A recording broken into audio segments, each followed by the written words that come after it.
வணக்கம். அதிமுகவின் தலைமை ஏற்பதற்கு அனைத்து தகுதியும் செங்கோட்டையனுக்கு இருக்கிறதாக மாஜி அமைச்சர்கள் தற்பொழுது கூறியுள்ளனர். எடப்பாடி பழனிசாமி அவர்கள் பொதுச் செயலாளராக இருக்கக்கூடிய நிலையில் தற்பொழுது அவரது பிறந்தநாள் அன்று அவரது பதவியிற்கே ஆப்பு வைக்கும் விதமாக முன்னாள் அமைச்சர்கள் செயல்படுகிறாரா என்ற ஒரு சந்தேகத்தின் அடிப்படையில் பிறந்த நாளை முழுமையாக கொண்டாட முடியாமல் தற்பொழுது சேலத்தில் உள்ள வீட்டில் தங்கியிருக்கிறார். இதை பற்றி தான் இந்த வீடியோவில் முழுமையாக தெளிவாக நாம் பார்க்க போகிறோம்.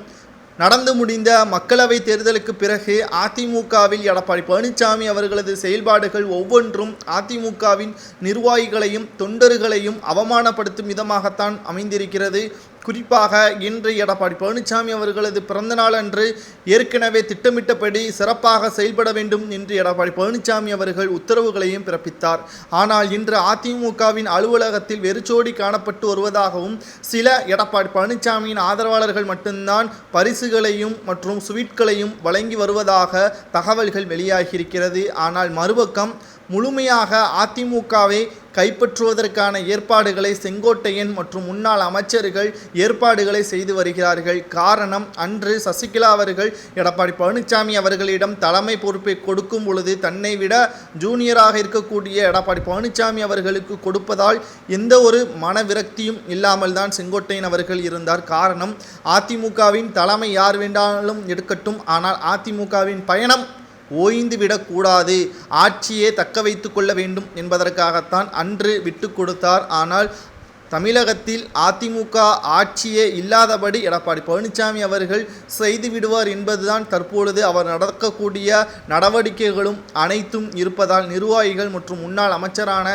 வேலுமணி, தங்கமணி, KP முனுசாமி இவர்கள் அனைவரும் செங்கோட்டையனை தலைமை பொறுப்பை ஏற்க வைத்தால் 47 ஆண்டுகால அனுபவம், எந்த ஒரு சர்ச்சைகளிலும் சிக்காதவர், அது மட்டுமல்ல செங்கோட்டையன் அவர்கள் அதிமுகவின் தலைமை பொறுப்பை ஏற்பதற்கு தகுதியானவர் என்ற தகவலையும் நம்மால் பார்க்க முடிகிறது.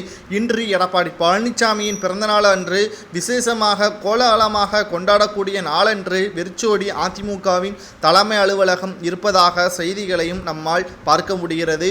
மேலும் சிலர் அவருக்கு உடல்நிலை சரியில்லை, அதனால்தான் பிறந்தநாளை கொண்டாடவில்லை என்றும் சிலர் கூறுகின்றனர். ஆனால் உண்மையான நோக்கம் அதிமுகவின் தலைமை கைமாறுவதாக தகவல் அறிந்த உடனே தற்பொழுது சிறப்பாக நடக்கக்கூடிய பிறந்தநாள் வெறிச்சோடி காணப்படுவதாக தகவல்களும் தற்பொழுது கிடைக்கப்பெற்றிருக்கிறது. உங்களது கருத்துக்களை கூறுங்கள். முன்னாள் அமைச்சர்களின் ஆதரவோடு செங்கோட்டையின் தலைமையேற்றால் சிறப்பாக இருக்குமா? 2026ஆம் ஆண்டு நடைபெறக்கூடிய சட்டமன்ற தேர்தலில் ஆட்சியை செங்கோட்டையின் தலைமையில் கைப்பற்றலாமா என்பதை கமெண்ட் வாயிலாக கூறுங்கள்.